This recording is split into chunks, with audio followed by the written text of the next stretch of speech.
Hi, so welcome to the CSE 190. This will be a series of lecture notes on diffusion models. It's going to be one of the more advanced materials for this class, and it might be a little bit more mathematical, but I think it's very interesting. It's really the state-of-the-art method for a lot of high quality generative methods in images, in sound and music, audio. Of course, it also has applications in very other domains like molecular synthesis and chemistry and in general. Well, let's get started. And then we'll kind of discuss why this method is so interesting, and also bear with me with the math. I'll try to record this in small sections so you can kind of consult this according to your interests and go back and forth. So here we go. Just a sec. Oh, let me share screen.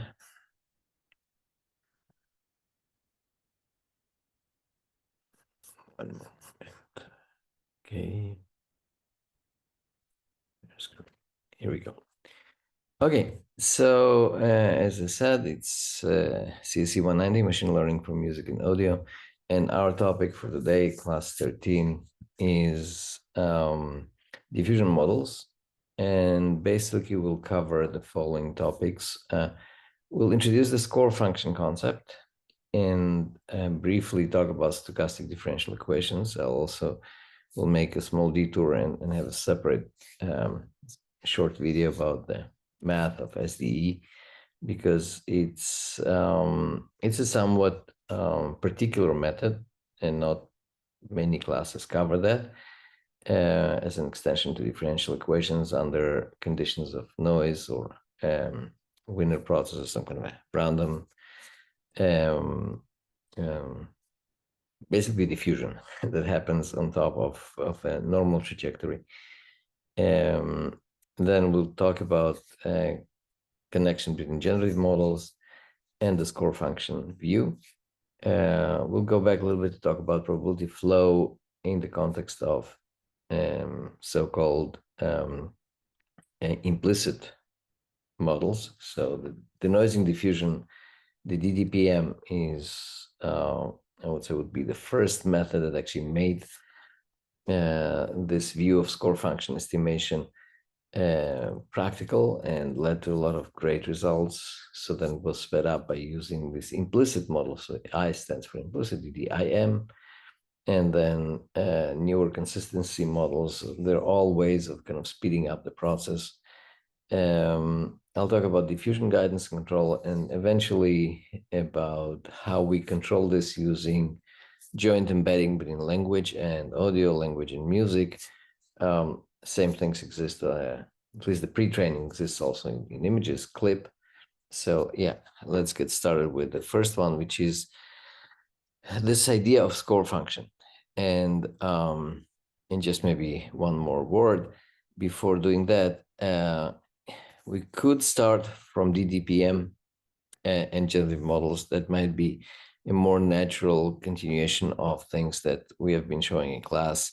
But since most of the recent work or the motivation or the speed up with consistency models use the differential equations approach, I choose to start with the score function, which is also how historically that process or this approach to modeling statistics was developed. So let us remind what is the goal of generative model, because it's all falls under the generative modeling framework. And as we said, our goal specifically maybe in this class, but it's not only, is not so much to solve specific like classification problems and come up with a recognition of class labels, but kind of go and attack the probability distribution of the data itself, saying we want to model the distribution. We not necessarily want to have any conclusions about this distribution. We might eventually use that, to decide what class it is, what object it is, and what style of music, what other feature we can extract from this. But that big revolution of generative models was saying, in order to recognize images, know how to generate them, or before trying to do any sort of understanding, inference, classification, even decision making, before going that way, be able to imagine. So if we're saying generative, it's going to be the ability to maybe hallucinate, maybe not, but ability kind of to generate internally something which is equivalent to that data. So we have a data set. It has some kind of a distribution of nodes. Again, a very kind of maybe conceptually at first a strange approach, but we started also talking about information theory in music, and we said information source is basically, the specific, instance doesn't matter. It's all just being generated and sampled from the distribution. So so what we care is about the distribution, the possibility of nodes, and not the specific nodes. And then we want to model the distribution with some kind of a generative model. And the goal of training is really kind of to try to minimize the difference between what is there out in the world, which is the data, and what our model can generate. And usually this is done by taking some noise or some prior distribution. I mean, very much we do this with the noise, like we did in the variational autoencoder, and we sample a point here, and then there is a neural network actually that shapes this kind of maximal entropy, if you wish, or total noise into a noise that has a structure. So this is kind of the process. We go from prior to the distribution, and that's supposed to match a distribution of the data, which is empirical data. Not specific to diffusion, general approach.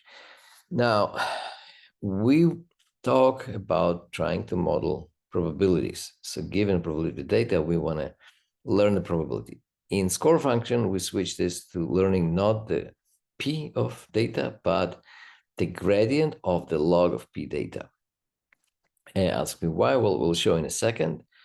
But before that, I would like to convince you that this actually makes the sampling possible, which means if you, instead of knowing the P of X, know the gradient of log of P of X, which is these little lines which show the gradient, actually you can follow these lines and generate the distribution. So let's think about this as simulation or generating distribution, not from sampling from P, but following the gradient of log of P. Now the gradient is along X. So this is your kind of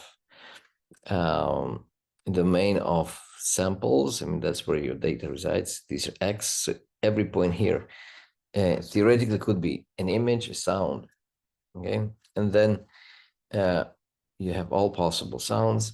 And instead of sampling there, you start from some point and you follow this trajectory. So this trajectory as a gradient goes towards the high density regions.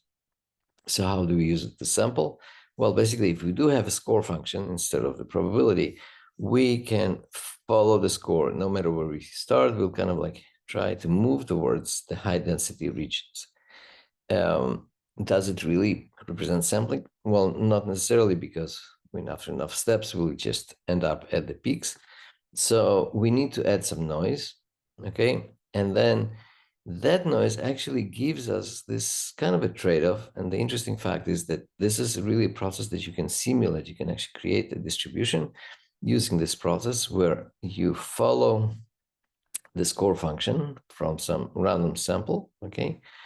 Random starting point, but then at every move, you also add some random sample, random noise, and that kind of smooths out your trajectory. So you basically kind of try to get here, but the noise can kick you back and forth, and you'll be, in a way, sampling or recreating that distribution using this process, which is called line-driven dynamics.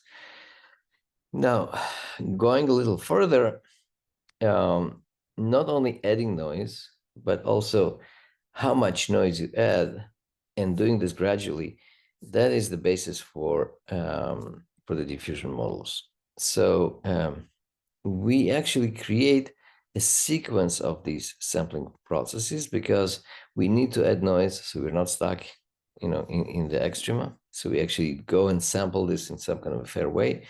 On the other hand, if there are low probability areas, we might miss them. The more noise we add, the more we'll cover this whole area, but we'll be further from the original distribution. So in diffusion models, we actually have a sequence of these processes. We start from samples, okay, and you can think about sampling. So maybe you had few points, along these lines, which were actually your training data. You can think about them as delta functions. Probably more of them were here. You might have few points around, many points here, less points around, because you just sample finite amount of your data, and then you kind of spread them out into distribution by adding noise, and then you can calculate these gradients to try to sample around these points, okay? Now, if we go and try to go back to the original data, we actually enjoy adding, or there's a benefit of adding more and more noise, because the distribution becomes smoother. You can actually kind of try to go back to the original samples, and maybe eventually you'll create new images if you go back and denoise. But if you add sufficient noise, you end up in a total random distribution. And what diffusion does is actually follows this logic, which again, conceptually is kind of a tricky thing. You start from a sample. So this is an individual point. And then you basically add noise to that sample. So actually, each one of these images is kind of slightly different point on the previous graph. You move away until you get to the point that this is mapped to complete noise, also the way we perceive it, but also think about the fact that any image that you start actually is mapped to some kind of random thing, so you don't distinguish between images and noise. Now, this process of gradually adding noise is usually described with this kind of a time index, although this is just iterations, and it's simulated by, as we see here, adding noise. It can be also described as a time process, and this is why we'll use this as differential equation. So time here is not real time, is the adding, it's the regime of adding noise. And then we get to complete noise. The whole idea is that you can basically denoise, you can go back and reverse the process, okay? And you get from noise back to data. And you can do this, and that requires, of course, a proof. You can follow back that gradient from the noise according to this gradient, according to the score function. And by following back from noise to the score function, you actually end up in the original data. So mathematically, or the motivation comes also from physics, you think about this as, as an initial point, and you drop, you drop a drop of ink into a glass, it starts diffusing, and then you have this magical process that if you know how the distribution of the original data is happening, what are all possible drops of ink, how they will be distributed, you can actually sort of like go back, reverse that process, and end up in the original image or original data point by going according to this log of p of x of t. Now, so far, even if you kind of believe that this process is possible, it's not practical because we don't know what is the log of p of. I mean, if we knew the p of x, and we could sample from it. If we knew the gradient of log of p of, we could use this process, but we don't know. We don't know the p of x. Okay, that's the whole thing. We just have a lot of samples. And so the whole idea of learning in diffusion models, learning the score instead of the probability, is actually creating a neural network that tries to approximate this, okay? And we'll see how this is actually formulated, because we know what noise we add, so we kind of can go back and denoise And even though we don't have this function, we can actually define this loss. Okay, so the learning objective is to learn the score function, and this S is the approximation of the score function that the neural network will create. And as I said, we can think about this as a time process. Okay, and this is so-called the score model that now goes slowly, step by step, and tries to denoise it. Here is like an equation. I hope you can see it because my Zoom toolbar was on top of this. You have now this process that allows us, once we learned, okay, and I didn't show how, but once you learn the score functions, instead of the true one, you have a good approximation, you actually follow this process of sampling back, okay, starting from noise. You basically follow this process, which is this inverse diffusion. So hang on. I mean, I know it's a lot of new concepts, and also just philosophically or as a framework of thinking is I think it's very interesting, but also a non-conventional method. So here is a demonstration of diffusion. You kind of start from an image, and in this case, you start from, like, let's assume that this is the distribution of possible images. So you have these kind of two modes here, okay, which could be all possible images and very unlikely images in the dark blue area. And then you basically, by adding that noise for any specific point that you start from, you kind of go and end up in a distribution which becomes total noise. The reverse process is taking this random image and start guessing, okay, or pushing this back towards points which would be representing the possible different images. It's not exactly encoding decoding in the sense of perfect reconstruction. So there's also this other concept of whether we do compression and decompression, and can we actually recover? Well, there is a loss of information going here. You can think about this as reducing the amount of information that is present in the signal until you have basically no information because nothing is predictable, and then you can invert it. You'll invert it to a different image. So this animation might be misleading because nobody will assure you that you actually get back to the same image unless we do the deterministic version, which we'll see later on.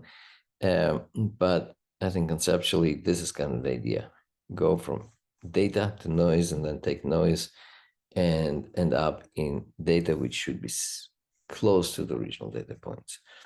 Yeah, so here we had like 4 different images, so kind of a distribution of points here. So the score-based diffusion models actually follow the following process. You start with some kind of a neural network that you initialize, because S is what you try to learn. You get your data. You have basically a random point in time, a random amount of noise that you want to add. This is the noise. You add this to your original data, okay? And then this is the whole trick. You can actually, because you know the noise that you added, it requires proving this equation, but this is what basically you're trying to learn. You learn a neural network that actually matches the noise for any random amount of noise that you add, because T is basically scalar. So kind of a jump to a specific point every time. You do a lot of adding different possible noises, and then you basically try to remove that noise, okay? Now, once you train the network to remove that noise, now you can actually go and do this inverse trajectory process where you initialize, you start from pure noise, okay? So you have, this is a normal distribution with zero mean and some variance, okay? Which is proportional to the T. T is the number of steps. So there's this kind of a noise regime scaling that you have to apply. Let's not kind of get hanged on why it's T square, but and we'll maybe see some of that later. But you initialize this noise with quite a high variance, okay, because T can be pretty high. And then you actually go and slowly do this inverse process. So you have go small steps between, T, I minus 1 and Ti. You kind of move back, okay, in time if you wish, because 0 is our original data point. That's how the convention of indexing the noise amounts, or if you think about this again as time, because that's where kind of the math came from, diffusion processes that happen over time, you go back in time, and this is your shift back in time, and that's basically that denoising process. You follow that score function, that gradient of the logarithm, and move back. Okay, so this is the sampling with the diffusion model. Now, you actually can replace this with a deterministic version, okay? So there's this whole idea of whether we do this inverse diffusion as another diffusion, adding noise also during the diffusion steps, or we solve this deterministically, okay? And that will be the difference between ODEs, the ordinary differential equations, and the SDEs, the stochastic differential equations, between a method called DDPM that I mentioned and DDIM, and also some other refinements which lead to score methods. But this is kind of the overall setting. And let me kind of just point to this link. I'll open this. I don't want to make this specific segment of the lecture too long, but let's see a simulation. It should open. Yep. In Colab. So basically, we have this, the Euler Maruyama is just kind of the way to do this in discrete steps. It's a numerical scheme to simulate these stochastic differential equations. We haven't really yet shown this general form of the stochastic process, okay? But also in later papers, this generic way of representing this diffusion process follows two steps. You have your data at certain point in time or certain level of noise. It might have its own dynamics, okay? Epsilon here is a scaling parameter, okay?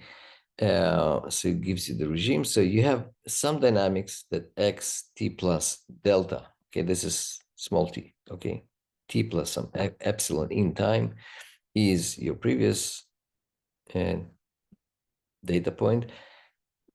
And this is kind of the derivative, right? I mean, basically, this is kind of a normal differential equation, okay?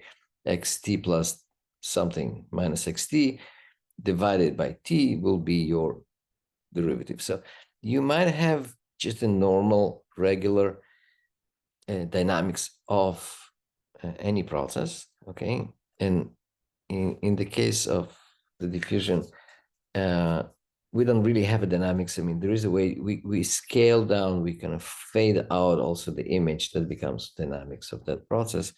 But this is kind of a deterministic part. And then this is the diffusion part.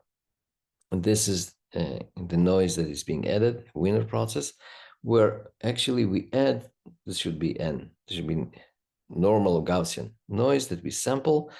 And this is the dynamics of the diffusion. This is what the diffusion term is adding. So this deterministic thing is called drift, and this is diffusion. So let's kind of quickly run the simulation. And this is done for a specific example of a bimodal distribution. So here we kind of define this specific distribution of two Gaussians. I mean, you can go and change it and try other distributions. The only thing is here the score function is actually calculated analytically. So if you have an expression for the PDF, which we normally don't have, we need to learn it. But this is just a demonstration of the process. If you know what is your probability function, your PDF, as written out as an equation, and you know how to make, the calculus and write the log and then take the derivative of the log, and you come up with this formula. And if you switch it, you have to do the score function calculation here analytically. Then, okay, for this specific thing, we have this process of diffusion, okay? We take the score function, okay, and so this is the inverse. I'm going to show the inverse sampling, how you can go now from noise and eventually end up in this kind of a distribution that has two Gaussians, okay? So here's the sampling process. This is the reverse, because I think the reverse is conceptually the most bizarre thing, right? Like, how would you go from noise? But as I said, it's also a way just to recreate the probability function. It's a way for you to take a probability distribution and sample from it, which, we might not think about this, but it's not a trivial thing. I mean, how do you actually sample from very complex distribution? Even if you know it is, how it's written analytically, how do you actually create a process? We know maybe how to create random numbers, Gaussian distribution, maybe uniform distribution. But if you need to create a specific shape, this is kind of the problem. That's the simulation that we want to do. So we go through this process, and as we go through running this path, okay, you can see that we basically start from some kind of a random sampling here. The distribution here is pretty, well, we actually start, I think, with the Gaussian. Let me see where, yeah, random, yeah, normal. So we start with one Gaussian distribution here, okay? And we end up with having these bimodal distributions here, okay? If we increase the number of samples, let's say 100, that might look a little bit more convincing, will generate more trajectories. And why is it slow? Okay, just defining the function. Oh, it ran it. Yeah, so you see, we start from Gaussian here and have a bimodal Gaussian. We can actually calculate the histograms, and you see that this is where the samples land. We didn't really fully manage to create these two Gaussians, but we approximately do that using this simulation. Now, instead of doing this random process of starting from Gaussian and kind of jittering this into these distributions, we can only do the deterministic part, which is the ODE. Okay, so what is the ODE sampling? The ordinary differential equations, which is part of this DDA method that I'll mention later, the next set of slides. It actually follows this equation with the same score function. So if we go and do this deterministic trajectory, okay, and you can see that this is actually the implementation of this equation here, where the score is that score that we calculated here before. Okay, the score function was analytically derived. And now we run these processes deterministically. You can see that we created here basically a mapping, okay, or a differential equation that could be integrated back.